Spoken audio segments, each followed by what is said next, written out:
While everyone is talking about Lagos and Kano as key battlegrounds, nobody is asking this. Which five states alone could mathematically decide the 2027 election?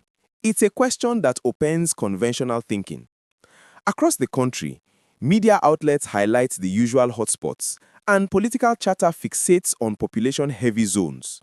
Yet, despite all the national hype, the real power lies elsewhere, in states that often fly under the radar, overlooked in daily headlines, but holding the decisive numbers that could tilt the national balance. Are we focusing on the wrong states entirely?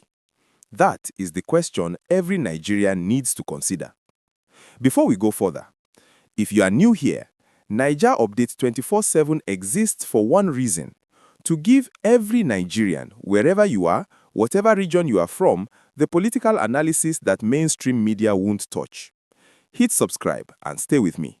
This gets deeper. Now, to understand why the 2027 election is already attracting this level of strategic attention, we need to look beyond the surface. Demographic shifts across the country are changing the electoral map in subtle but significant ways.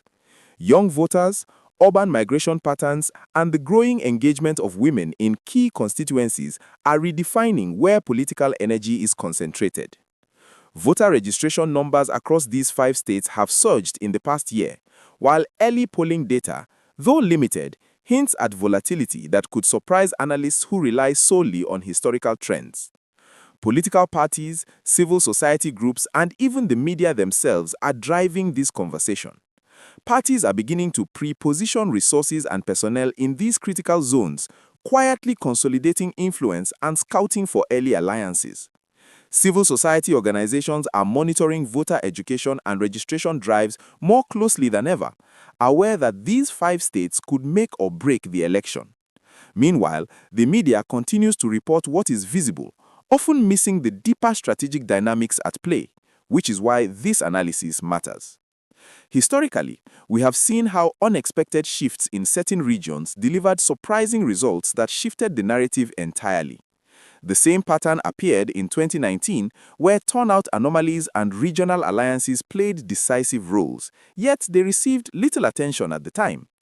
Understanding this history allows us to contextualize the present.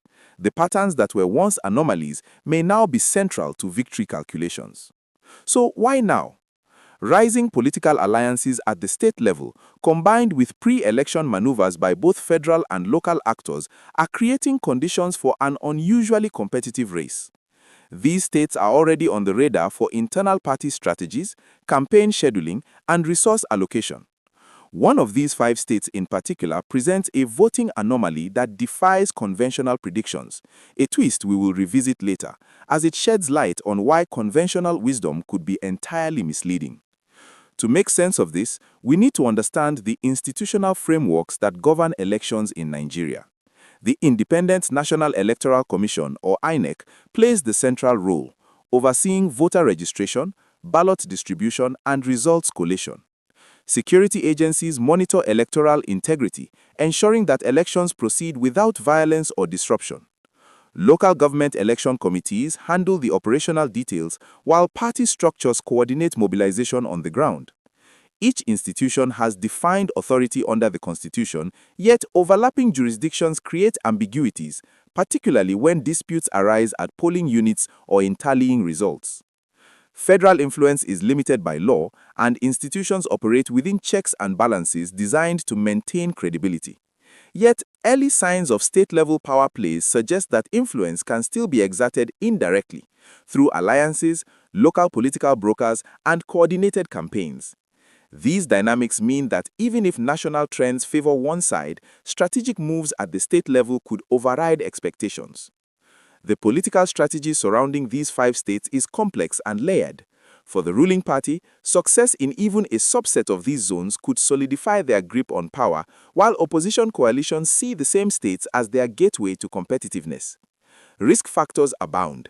Swing voters, fragmented party structures, and potential defections all add uncertainty. Electoral math here is crucial. Winning these 5 states could render outcomes in the rest of the country largely symbolic, shifting focus from national population centers to concentrated zones of influence.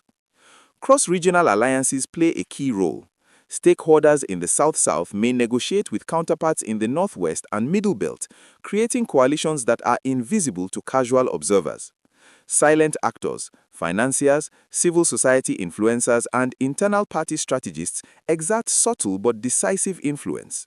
The political chessboard is set, and the moves in these states may ultimately determine the national narrative.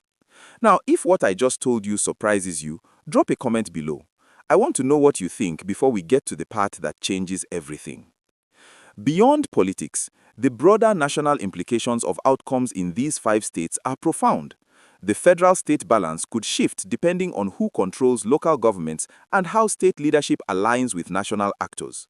Economic consequences could follow, influencing budget allocations, investment confidence, and local development initiatives. Social cohesion is also at stake, as concentrated political power in these states could impact interfaith and inter-ethnic relations, creating tensions if outcomes are perceived as inequitable. Security considerations are equally important, as hotspots may emerge where competition is fiercest, demanding careful monitoring to prevent escalation. The story does not end there.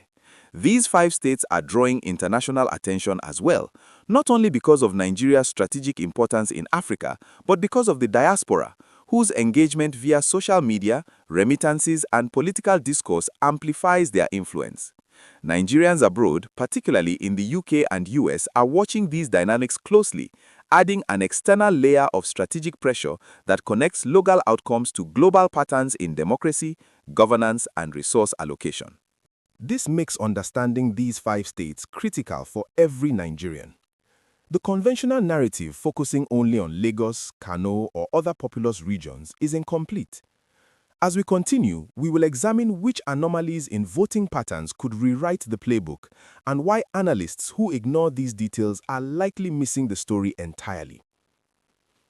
As we shift our focus to the international dimension, it's important to recognize that Nigeria's 2027 election is being watched far beyond our borders.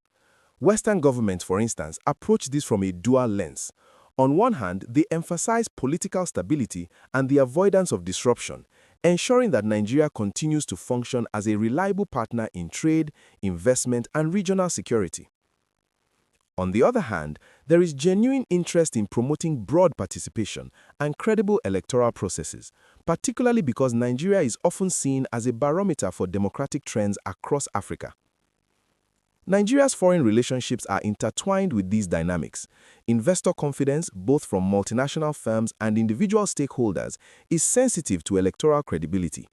Trade partners monitor pre-election maneuvering, policy signaling, and state-level governance indicators, as any disruption in key states can ripple through supply chains and economic forecasts.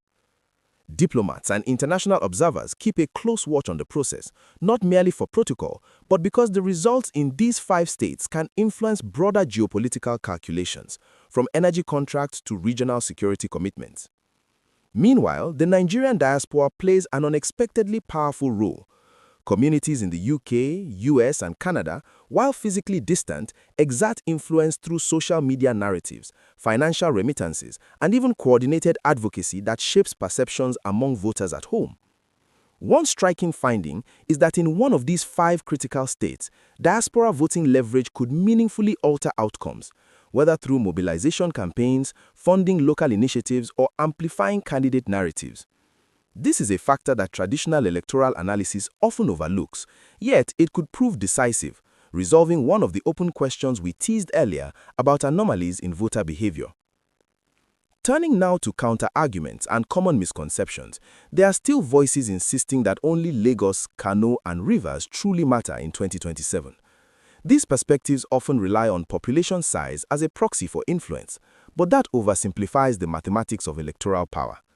Voter turnout rates, demographic composition, and the distribution of undecided voters all magnify the impact of these 5 often overlooked states. Misleading narratives can create blind spots for political observers and voters alike. The reality is that regardless of party affiliation or regional loyalty, Understanding the weight of these 5 states is essential for any Nigerian who wants to grasp the true balance of power: North, South, East, and West. A quick visualization makes this clear. A brief animation showing voter density versus electoral influence dramatically disproves the assumption that population alone dictates results. This is the third pattern interrupt in our analysis, highlighting how conventional wisdom can mislead even seasoned analysts. Looking ahead to the strategic outlook, the months leading up to 2027 will be defined by observable moves from key actors. Political parties will intensify campaigns, candidates will prioritize targeted visits to these states, and pre-election coalitions will start to solidify, often behind closed doors. Signals to watch include unusual voter registration spikes, shifts in public opinion, and inconsistencies in early polling data. Each anomaly could indicate the subtle maneuvers that tip the balance, allowing parties to fine-tune their strategies. The long-term impact extends beyond just the election. Outcomes in these 5 states could shape federal policy priorities, influence state-federal negotiations, and set precedents for how credible elections are conducted in the future. Finally, we resolve the second open loop. When you overlay the final vote math, it becomes clear that victories in these 5 states alone could decisively tilt the 2027 results, confirming that the focus of political strategy should never stray too far from them. As we return to the question that opened this analysis, are we focusing on the wrong states entirely? The answer, grounded in data and strategic assessment, is clear. While the media spotlight often falls on Lagos, Kano, and other high-profile zones, serious political actors understand that the path to victory runs through these 5 pivotal states. Neglecting them is not just a tactical error, it's a fundamental misreading of Nigeria's electoral dynamics. If this analysis gave you clarity, share it with one Nigerian who needs to understand what is really happening. Like, subscribe, and I will see you in the next one.